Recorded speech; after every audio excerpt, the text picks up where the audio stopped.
میرے دوستو، انسان اللہ کی عبادت کے لیے پیدا ہوا ہے۔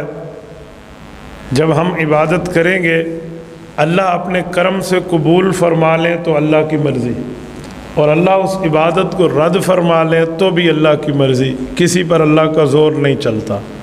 ہر عبادت پر یہ شک ہو سکتا ہے، یہ کنفیوژن کلیئر نہیں ہو سکتی کہ یہ قبول ہوئی ہے یا نہیں ہوئی۔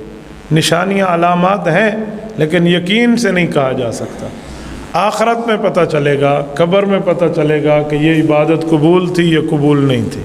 لیکن ایک چیز، ایک عبادت ایسی ہے جو ہر وقت قبول ہے، دنیا میں بھی معلوم ہے، آخرت میں بھی معلوم ہے۔ وہ عبادت بھی ہے اور سعادت بھی ہے، اسے کہتے ہیں درود و سلام کا پڑھنا۔ درود پاک وہ عبادت ہے جو بندہ اللہ کے لیے کرتا ہے، رسول اللہ پر سلام بھیجنے کے لیے، اور آقا نامدار اللہ کے محبوب ہیں، حضور علیہ السلام کے حق میں اللہ کی ہر دعا قبول ہے۔ ہم کبھی درود کی محفل میں اترے تو صحیح نا، ہم کبھی درود پاک کو یہ ہم جمعہ والے دن ابھی مجلس ذکر کے بعد صلی اللہ علی محمد صلی اللہ علیہ وآلہ وسلم کیوں پڑھتے ہیں؟ یہ میں پورے ہفتے میں اس طرح ترتیب نہیں کراتا، لیکن جمعہ والے دن زیادہ ترتیب کرا، پورا ہفتہ ہم انفرادی طور پہ کرتے۔ تو میری خواہش یہ ہے کہ میری گفتگو سننے والا ہر آدمی مسجد میں بیٹھ کے، میرے لیے نہیں، اپنے نبی کے لیے اور اپنے خدا کے لیے، آپ اللہ کے گھر میں بیٹھ کے ایک وعدہ کر لیں کہ ہم آج کے بعد روزانہ حضور علیہ السلام پر 1000 کم از کم صلی اللہ علیہ وسلم پڑھ لیں گے۔ 1000 مرتبہ صلی اللہ علیہ وآلہ وسلم۔ جو شخص کہتا ہے نا وہ اللہ کے گھر میں بیٹھ کے ارادہ کر لے، کرتے ہیں، پڑھیں گے انشاءاللہ روزانہ کی بنیاد پر، تاکہ ہم کثرت والے بنے نا۔ یار روزانہ کی بنیاد پہ گالیاں دیتے ہیں، بدنظری کرتے ہیں، جھوٹ بولتے ہیں، غلط کاری کہتے ہیں، یار یہ درود بھی چلتا رہے گا، نیکیوں اور گناہوں کی مقابلہ چلتا رہے گا، کمپٹیشن ہوگا، ایک دن آئے گا اللہ کے رسول نے فرمایا کہ نیکی گناہ کو کھا جائے گی، نیکی گناہ کو کھا جائے گی۔ آپ کو پتہ ہے ایک شخص قیامت میں اللہ کے دربار میں، ایک طبقہ، ایک شخص نہیں، ایک گروہ وہ آئے گا جن کی نیکیاں ہوں گی جنت جائے گا، جس کے گناہ ہوں گے جہنم جائے گا، اور ایک طبقہ اور بھی آئے گا۔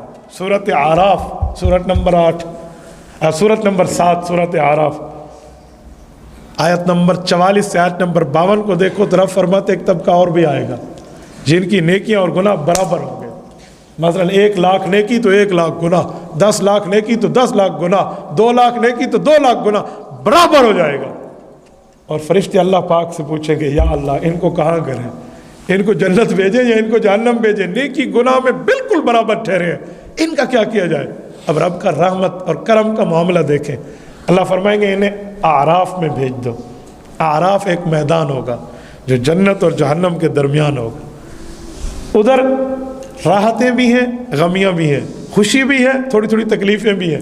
میں سمجھانے کے لیے اپنے کورس کے طلباء کو بتاتا رہتا ہوں، وہاں تھپڑ بھی لگے گا اور ٹافیاں بھی ملیں گی، دونوں کام ہوں گے وہاں پر۔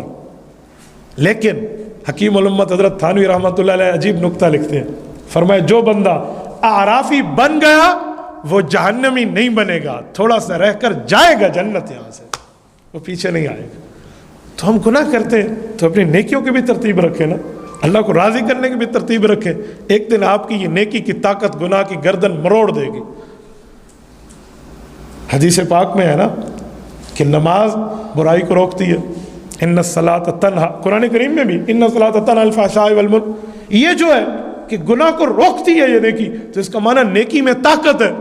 یار نماز روکتی ہے، نماز ہو سکتا ہے اخلاص سے پڑھے قبول ہو جائے، ورنہ قبول نہ بھی ہو، اللہ محفوظ فرمائے، لیکن درود پاک تو کوئی ریاکاری سے بھی پڑھے تو قبول ہو جاتا ہے۔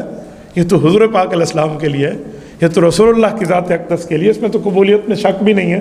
تو ہم اس نیکیوں کو لے کر آگے چلیں، کریں گے انشاءاللہ۔